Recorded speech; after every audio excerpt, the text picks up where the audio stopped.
गावथारजानो नागिरदोंमोन नैफोरबायदि स्टेजआव माबा माबि बुंनायनिनो जाय सिख्लाखौ जाय एक्ट्रेसखौ खुदुमगोन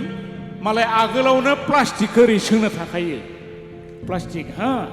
बे प्लास्टिक सायावसो खुदुमनो मोनो मैया फैनानै माथो दाब्लाया थगायलांदोंनो मा थगायदो मैया फैलाया दाब्लाया नोंथांमोना जुदि दंबा गोसोआव दंबा मा होनदोयो सिनेमायाव लायनो एक्टरजों एक्ट्रेसजों खुदुमलायबाथाय प्लास्टिक होनानैसो खुदुमोनो थगायदोयो हिनजावखौ गिनानैसो थगायदो माब्लाबा आधार कार्ड नांगौ भटार कार्ड नांगौ बिखौ हैनो थांनायावनो सोरबा साफा खखाबाव दारि गोनां सानफ्रामबो जौ लोंनानै फेनानै थाबाय थायो फैसा थाखा गैया जौ लोंनानै थाबाय थायो मोनांब्रुम बेफोरबायदि हौवाखौ खुलुमनोसै आनिफ्राय ओरैजाय सियाराव जथाबना आंनिखौसो ओरै थिया सिदा माथो थैनाया जेरैखैबो दं थैनायखौनो गिना फैदो माला आंनिखौसो सिदा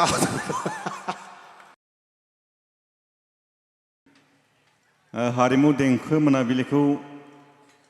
बेखेवनो थाखाय बे खुंफुं आफादा दिनै आंखौ बेसिम लिंहरदों बिथांमोननि लिंहरनायखौ मान होनानै दिनै आं बेसिम फैदों जानो हागौ रुपुहियाव आङो गोबां बार फैबाय रुपुहियाव फैनाया दिनैल' नङा बेवहाय नोंथांमोननि बे जायगायावनो बैसागो फांसन खुङो बेवहायनो दुर्गा फुजाबो जायो दुर्गा फुजायावबो गोबां बार फैबाय बैसागो फांसन खुंनायावबो गोबां फैबाय आंथ' गोजाननि नङा खाथिनिनोखा सानफ्रोमबो लोगो मोनलायबाय थाखायो दा हिसाबै गोबां बाथ्रा बुंनांगौबो गैया आंबो गोबां गोजाननि नङा खाथिनिनो सानफ्रामबो नुबाय थायो न'आव जुदि ना गोथाव जानो गोसो जाबाथाय रुपुहियावनो लांफैयो रुपुहियावनो जोबोद मोजां मोजां मैगं ओंखारो ना हाग्रानि ओंखारो ना हाग्रानि गोथाव मोनो होननानै रुपुहिया जोबोद नाम दङ गोबां लांफैयो दा जियानो जा गोजोननाय मोनदों रुपुहि होनबाथाय मोनसे बाथ्राखौ आं गोसोआव फैयो मोनसे समाव जोङो सोरजोंबा गावथारजानो नागिरदोंमोन नैफोरबायदि स्टेजआव माबा माबि बुंनायनिनो बिनि थाखाय जोङो नैबे बिथां बिकेनि न'आवनो दंफैयोमोन बिकेनियाव बिकेखौ सिनायोना सिनाया बिकेनि न'आव दंफैयोमोन जों गिनानै दाब्ला आं गावथारजानो नागिरदोंमोन बेयावनो दंफैयोमोन ओमफ्राय बेयाव सासे मानसि लोगो मोन्दोंमोन बिथांनि मुङानो जाबाय बुटेन फाग्ला मानसियासो दं नामाब्रा फाग्ला देन्जारलै गिनांगौ मानसिखौ आच्छा बुटेना सासे लानो नागिरबाय दं नोंथांमोना मानो होआखै हा साब्रै लायो साबा लायो होबाय था बेलेगनो होआबाबो बुटेननो होलाबाय थाथो फाग्लाया हाबासो जागोन ना मानसिसो बारायनांगौ लाथो बेलेगा लायाबा बुटेना लाबाय थाथो बेसे लाना लाबाय थाथो दाना जोंखौ गावथारनो नागिरबाय बिकेनि न'आव थाफैबाय बुटेना लोगो मोनबाय सोर गावथारग्रा जों दंना थाबाय था ओरै जाहैबाय फाग्लानावथ' ओरै गुसुं थाखाबाय थायो खेबग्रा ओरैजाय आनिफ्राय गावथारजानो गिनानैनो बे बिकेनाव थाफैदो स्रि गिनालै जों दं नै मालखौ नुवाखै जाबाय आनिफ्राय ओरैजाय सियाराव जथाबना आंनिखौसो ओरै थिया सिदा माथो थैनाया जेरैखैबो दं थैनायखौनो गिना फैदो माला आंनिखौसो सिदा बोरैबा ट्रेगाराव नांनांगौ आंनाव थौ सौबो माथो थैनाया जेथिंबो दंलायथारा जि गिथाय मालखौ आरो लानाया माबा गैथारा आबोर गैथारा आनिफ्राय गिनालै जों दंबाय थिउ ओरै नागारबायानो आनिफ्राय सिआरपिफोराथ' ज्राम फैजोब्बाय अरिजिनेल दे आं थगायाखै सिआरपिफ्रा ग्राम बिकेनि न'खौ आवग्रिजोब्बाय ओमफ्राय आवग्रिजुनानै जों आरो खारखुमाबाय बेनिफ्राय अखानायै सिआरपिफ्रा थांजोब्बाय नागिरबाय भुटेन फाग्लानि बाखर माखिया लामा सामा गना मार फाग्ला मानसिया बेखायनो बिथांनो सासे होबावनांगौ जियानो जा दा गोजोननाय थाबाय रायजो नोंथांमोननिखै अखा हायाखै जोंनिखै जोबोद अखा हादों मैयानिफ्रायनो बेनिफ्राय बेयावथ' सिगांनिफ्रायनो लिंहरखानाय नालाय बेयाव आंखौ मथा मथि 7टायावनो मोनफै होनना बुंदों ओमफ्राय मैयानिफ्रायनो अखा हानाय लाइन साइन गैया एकदम बन्द मबाइलावबो चार्ज गैया दाना आङो फुंनिफ्रायनो नायबाय थादों ओरैजाय सानखौ खैथा जाखोलै होननानै दाना सानखौ ओरै नायबानो माबा सानखौ ओरै नायबानो खि मोनामो मा जाखोलै दिनै सानालाय मा खि मोनामो ओरै सानखौ नायबानो खि मोनामो उनाव मा खि मोनामबाय थाखोलै होननानै मा आस्थामाव दद्रा खि बुसुनायाव आस्थामावनो खि आं सानदों सानावनो खियानो नांबाय नामालै आंनि आखायावसो नांना दंमोन लद्रा नांनांगौमोन ओमफ्राय आस्थामखौ दोनबोदां दा हसालै थगायाखै आं बै दाब्लाजो फैलाजोसो थगायो मैया फैनानै माथो दाब्लाया थगायलांदोंनो मा थगायदों मैया फैलाया दाब्लाया नोंथांमोना जुदि दंबा गोसोआव दंबा मा होनदों इयो सिनेमायाव लायनो एक्टरजों एक्ट्रिसजों खुदुमलायबाथाय प्लास्टिक होनानैसो खुदुमोनो थगायदो इयो हिन्जावखौ गिनानैसो थगायदो दाख्लै बावै नोंथांमोना बेयाव थानायफोरा मानसिफोरा नायनाय ना नायो गोसोआ बोरायखौ नायदोंमोन ना बेयाव ओंखाम संग्राखौ खुदुमदों ना खुदुमाखैमोन बे अरिजिनेलथार बेयाव प्लास्टिक बे फाग्लाया हिन्जावखौ गिनानै थगायलांदो इयो बहालाय मा प्लास्टिक होबाय फाग्लालाय हिन्जावखौ गिनानैसो थगायदो रायजोफोर दा जियानो जा रायजो नोंथांमोन बेवहाय दिनै बाथौ मेला जाबाय दङ बेफोरबायदि बाथौ मेलाया जोंनिया बयनिख्रुइबो मोजांसिन जायो जोंनिनो बर' जायगा बरबरियाव जों बाख्नायनांगोन नेक्स्टआव दं जोंहा मोनसे बागानपारा बेयावबो बाथौ मेला जायो जों बेखौ बाख्नायनांगोन दिनै नोंथांमोना दिनै 3थि बोसोराव आगान सुरबाय काति मेलाया दा आं नोंथांमोनखौ ओरैसो बुंनो खावलायगोन दाख्लि बावैसो एसेबां ग्रोम दुर्गा फुजा जाबाय थाखा फैसा गोसो देहा गासिबो मेंजोब्बाय दिनै मानसिया दुर्गा फुजायाव जेसेबां ग्रोम जादोंमोन दिनै खम जादों मानो जादों फैसा थाखा गैला मेंबाय बेसेबां फुजा जाबावनो दा बेखायनो आं नैबे बाथौ मेला खुंग्रा आफादखौ आं खावलायनोसो लुगैदों बिथांमोना गाज्रि मोनबाबो जेबो नङा आं गाज्रिखौनो मोनजागोन बेयाव मानो दुर्गा फुजा खुंनांगौ खुंग्राया खुंथों खुंनोबो नांगौ दुर्गाखौ फोथायग्राबो दङ दुर्गाया हिन्दुनि मोनसे मोदाय जायखौ बिथांमोना गसायना फुजियो मोदायना फालियो दा जोंना बर'फोरा जाबाय बाथौइजिम जों हिन्दु नङा जुदियावबो जों हिन्दु बुंनानै लायो दा बेखायनो जों बेखौबो बिथांमोना जायफ्रा फालियो बेखौ फालिथों नैबे बाथौ फुजाखौ फावसयना लायालासिनो जाय दिना दुर्गा फुजाखौ फालियो बै सानखालिनिफ्रायनो बे बाथौ मेलाखौ जुदि फालियोब्ला जायखौ बागानपारायाव फालियो जायखौ बरबरियाव फालियो बिथांमोनना फालिनायनि ओंथिया मा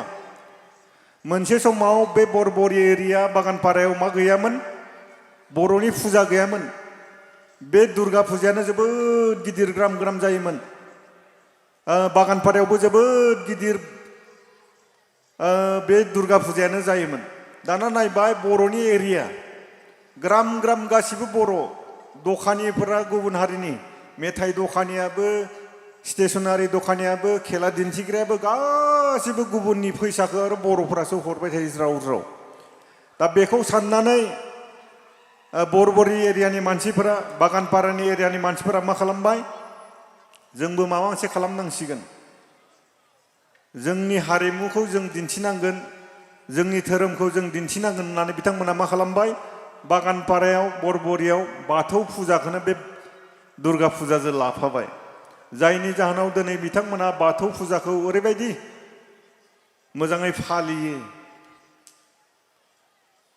हारिमुखौ ओरैबायदि मोजाङै लाखिनानै दोनदों दा बेखायनो दिनै बेयाव मानो एसेबां फैसा थाखा गारनो मोननै 7 दिन 8 दिन मानो फुजा खालामबाय थानो बेखायनो आं खावलायगोन बे कमिटिखौ जाय समाव दुर्गा फुजा जायो बे समावनो बे बाथौ फोरबोखौबो बेखौनो जुदि लाफानानै होयोब्ला जायफोरा दुर्गाखौ खुलुमबाय जायफोरा बाथौखौ खुलुमबाय बेयाव जेबो गाज्रि मोनलायनाय फैनाङा गाज्रि सानलांनाय फैनाङा नङाब्ला नैबे जोंनि नैबे रुपु ओनसोलनि रायजोफ्रा ओरैबायदि खस्थ' मोनगोन थाखायै फैसायै मेलेमै बेयाव गोबां फरायसुला फरायसुलिफोर दङ गोबां फरायग्रा बिमा बिफा दङ बिथांमोना जुदि बेयावबो 7 दिन थानांगौब्ला बेयावबो 7 दिन थानांगौब्ला नै दा हाफ यारलि जानोसै बा हाफ यारलि जाखांबाय टेस्ट जानोसै फरिखा फैगोन बेयाव जुदि 7 दिन फुजिबाय थायोब्ला मेलाखौनो जुदि नायफैबाय थानांगौब्ला गथाया मा जागोन मेलाजोंनो माथो जोंना थांगोन समा ओरैनो थांगोन 14 दिन दा बेखायनो आं खावलायगोन जिखिनि समखौ जोङो फालिगोन दुर्गायाबो दुर्गाखौ फालिबाय थाथों बाथौआबो बाथौखौ फालिथों नङाब्ला जों जुदि फुजिनायनि नामावनो समखौ जुदि 14 दिन गाहाम जुदि दोननांगौब्ला जोंनि खुदियाफ्रा फरायनायाव लोरबां जागोन खालि नैबे फुजा मेला फुला मेला ओरैनो जों नुयो गुबुन फरायसालियाव जायोना जाया मिथिया जोंनियाव खाथियावनो लोखि फुजा दङ लोखि फुजा थायोब्लाबो जोंनि खुदिया माब्लाबाबो एबसेन्ट थाया 60 जन दंब्लाबो 80 जन दंब्लाबो फुजा थाबाबो जोंनिया गासिबो ज्राम फैजोबो नाथाय गुबुन फरायसालियाव नुयो फुजा थाबाय माने बे फरायसालियाव फैला दा बेखायनो जुदि नोंसोरनि रुपुयाव बे नांजाबनायावनो हाइ स्कुल दङ हाई सेकेन्डारि दं बेयाव जुदि खुदियाफ्रा फैयाब्ला 14 दिन जुदि फुजा जायोब्ला मा जागोन खहा जागोन ना जाया जोङो बे खहाखौ मेगनजों नुवा नाथाय बे खहाया जोंना सिं जाबाय थायो खुदियाफोरनि गोसोफ्रा खालि मेलाखौल' नांगौ मोजां मोनलायनो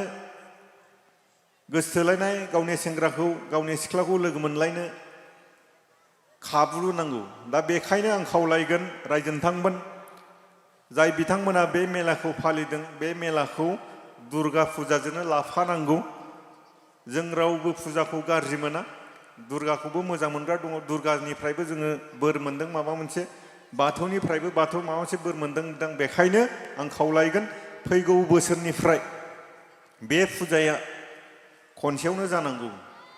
नङाब्ला नोंथांमोना 7 दिन जुदि समखौ गारबाय थायोब्ला नोंथांमोना जोबोद खहा जागोन बे आंनिफ्राय खावलायनाय थाबाय नोंथांमोना गाज्रि मोजां मोनो गाज्रि मोनो नोंथांमोननि खोन्था गोजोननाय थाबाय आच्छा रायजो नोंथांमोनाथ' बेयाव थानायफोरा गासिबो बाथौआरि गुबुनबो थानो हागौ दिसिन दा दाख्लै बावै बैसागो थांबाय बैसागो फैबाय दं बैसागोआव गावबा गावनि हौवाखौ साबैसे खुलुमनाय आखाइ थिखांनाय माथो रावबो हिसाबै गावनि हौवाखौ खुलुमग्रा गैया दा दाख्लै बावै गरेस्वरखैजा थांनानै सोंदोंमोन आङो देनाय आइजो नोंथांमोना बैसागोआव गावबा गावनि हौवाखौ साबैसे खुलुमखो होननानै सोंबाय सासे बुरैयाथ' बया रागा जोंनो गारबायलै थाद लेवरा मानो खुलुमनांगौ बे हौवाफोरखौलाय जाबाय देन्जार रागा जोंदों आंसो रागा जोंहरदों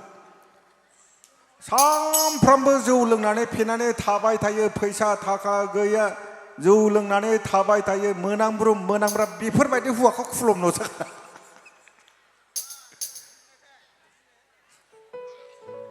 दा बिनिफ्राय बुजिनो हायो हौवाफ्रा मा बुजिखो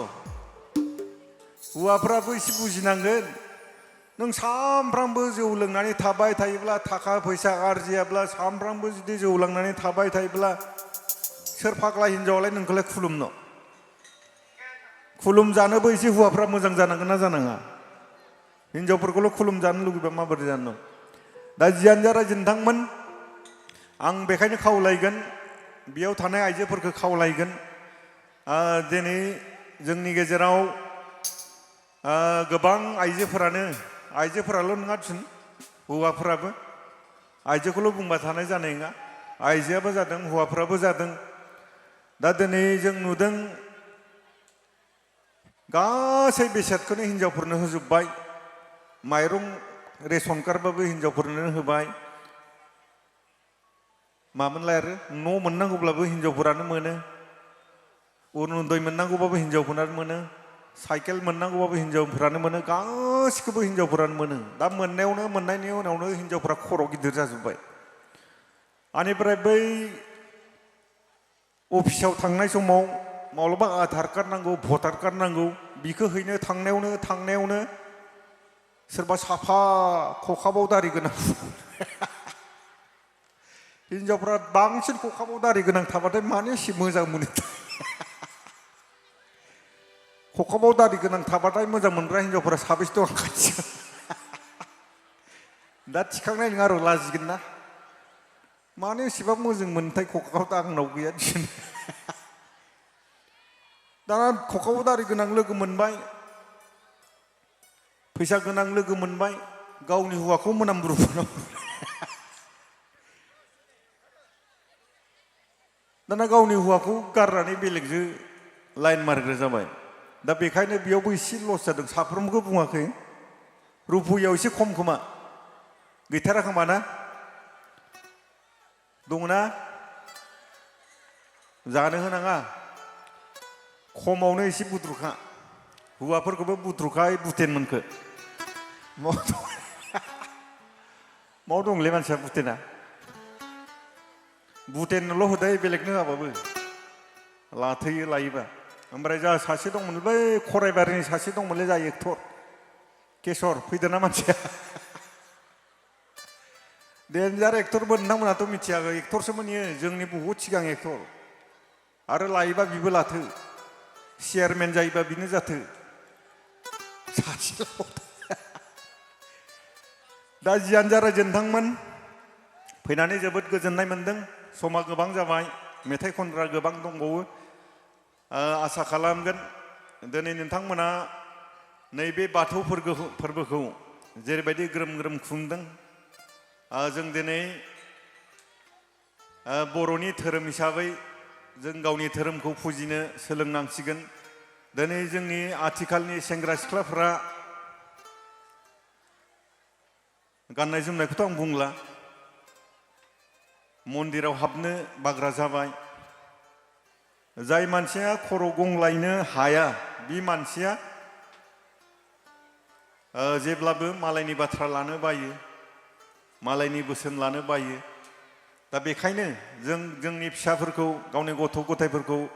खनसेबाबो खर' गंलायनो हानांगोन मन्दिरनि सिङाव खर' गंलायनो हायोब्ला बिमा बिफानि खर' सिङाव गंलायगोन जाय मानसिया खर' गंलायनो हागोन बे मानसिनि गोसोआ गुरै जागोन जेब्लाबो गाज्रि खामानि मावनो हानाय नङा दिनै नोंथांमोना मिथिगौ नोंथांमोना साननो हागौ जायफोरा मेथाइ खनो जायफोरा मोसायो जायफोरा आर्टिस्ट बिथांमोना दिनै माब्लाबाबो ड्राग्स जाया ड्राग्स जानाय खोनादो मेथाइ खनग्रा सल' खनग्रा दामग्रा देग्रा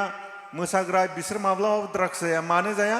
सासे मानसिया ड्राग्स जाबाय माने मेथाइ खननो हाला सासे मानसिया ड्राग्स जाबाय माने बियो दल दामनो हाला सासे मानसिया ड्राग्स जाबाय माने बियो एक्टिं खालामनो हाला दा बेखायनो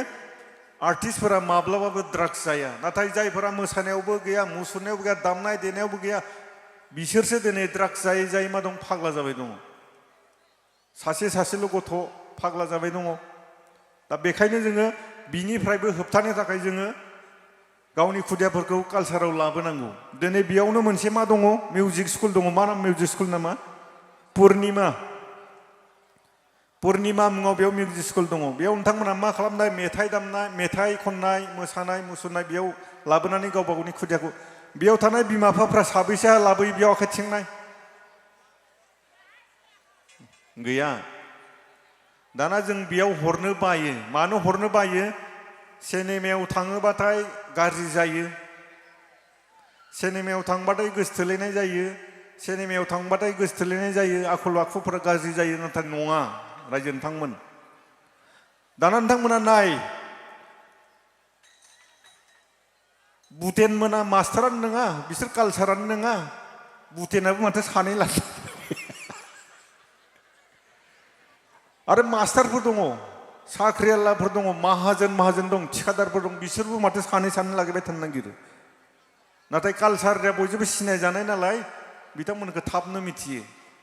बेयो आलादा बाथ्रा दा बेखायनो जोङो दिनै हारिमु लाइनजोंबो हरनो नाजानांसिगौ दिनै नोंथांमोना मिथिगौ नैबेयाव दा करुना राभा फैगोन बे करुना राभाया नोंथांमोननि बे रुपहुइनिफ्राय बेसे लांगोन दायो 80,000 लांगोन 80,000 लांगोन करुना राभाया दाना बे 80,000खौ जुदि नोंथांमोननि जायगायावनो मेथाइ खनग्रा थानायमोनब्ला मोजां मानसि थानायमोनबा जायगायावनो थागौना थायामोन दा आं बेयाव फैदो नोंथांमोननिफ्राय बेसे लांगोन 50,000 लांगोन आं दायोनिफ्राय 50,000 मैया दाब्ला फैदोंमोन दाब्लाया बेसे लांखो 50,000 लांबाय मेथाइ खननाय हो मोसानायाव हो बिनि गोसोआ जोबोद मोजां जागोन माब्लाबाबो गाज्रि जाया नोंथांमोना गाज्रि साननो हागौ मानो होनबा मोजां मोनलायनाय माबानाया मानसिनिनो आखुखा बियो कालसाराव थाबाबो थागोन मास्टार जाबाबो थागोन साख्रियाल मावबाबो थागोन बियो मानसिनि आखल बेखौ जों होबथानो हाया दा बेखायनो आं खावलायगोन बेयाव थानाय बिमा बिफाफ्रा गावनि खुदियाफोरखौ मिउजिक स्कुलाव होथों मिउजिक स्कुलाव होनानै जेब्ला मानसिया हाई सेकेन्डारि पास जागोन हाई सेकेन्डारि पास जानाय लोगो लोगो क'क्राझाराव जोंहा फाइन आर्ट्स कलेज दं बेयाव सावगारि आखिनायनि मोसानायनि मुसुखा दाननायनि फाइन आर्ट्स कलेजाव नोंथांमोना फरायहो स्कलारशिप मोजां मोनो बेयाव बोसोरथाम बोसोरब्रै फरायदो हाई स्कुलनि मास्टार जाफैदो मोसानायनि मेथाइ दामनाय मेथाइनि मुसुखा दाननायनि दा बेखायनो आं खावलायगोन नोंथांमोना खालि मेथाइ खननाय बेफोरखौ रंजानायल' साननाङा दिनै नैबे फोरबो जादों बेयाव दामग्रा देग्रा दङ दामग्रा देग्राफ्रा दा सासेयाव बेसेबां लांगोन बिथांमोना 5,000 लांगोन बिथांमोना सानसेबो जिरायनो मोना सानफ्रामबो प्रग्राम सानसेयाव जुदि 5,000 मोनोबा बेसेबां मोनगोन मा लस दं बिथांमोनाबोथ' फिसिनो हागोन ना बा फिसिबायानो दङ सोरनिबा बार्थडेआवबो प्रग्राम जायो बेयावबो मोनो दा नैफोरबायदि प्रग्राम खुंबाय थानाय माने जोंनि आर्टिस्टफोरनि फैसा फैबाय थानाय दा बेखायनो आं खावलायगोन जोंनि सावथुन मुलुगखौ बा हारिमुनि मानसिफोरखौ नोंथांमोना गाज्रि नोजोरजों नायनाङा हारिमुनि मानसिफ्रा जेब्लाबो मोजां बाथ्राखौनो सानो हारिमुनि मानसिफोरनि गेजेराव गोबां गोरों दङ दा नोंथांमोना नायनो हागौ सुलेखा मेडामा सासे प्राइमारिनि फोरोंगिरि राजिब ब्रह्म बिथाङा क'क्राझार इन्जिनियार कलेजनि बिथाङा केरानि क्लार्क मावो ओम प्रकाश बिथाङाबो साख्रि मावो मेडिकेलाव बयनिख्रुइ बर'नि साबसिन मोजां ड्रामा लिरगिरि स्क्रिप्ट लिरगिरि पंकज लाहारी बिथाङा हाई स्कुलनि मास्टार बिथाङा मोनसे फिल्म लिरनायाव बेसेबां लायो 7 लाख 8 लाख लायो जुदि बोसोराव मोननै फिल्म लिरोबा बेसेबां मोनगोन 16 लाख 15 लाख दाना होमबा सिनेमा लिरनायाव मा लस दं सासे प्राइमारिनि मास्टारा बेसेबां मोनो 4 लाख 5 लाख मोनो बोसोराव दाना अब्ला मोनसे फिल्म लिरनायावनो जुदि 7 लाख 8 लाख मोनोबा बिदि जानो हाया सासे एक्ट्रिसआ बेसेबां मोनो फुजा मोना 1.5 लाख 2 लाख लायो 3 लाख लायो फिल्म लानानै फिल्म मोननै मोनथाम फिल्म मोनोबा बेसेबां मोनगोन दाना होमबा बेजों मानो जानो हाया खालि जों मा खालामनांगोन गावबा गावनि खुदियाखौ खमसे खम ग्रेजुवेट खालामनो हानांगोन मास्टार डिग्री लानो हानांगोन अब्लासो बुजिगोन दा जोंनि गोबां आर्टिस्टफोरानो साफ्रोमबो MA पास BA पास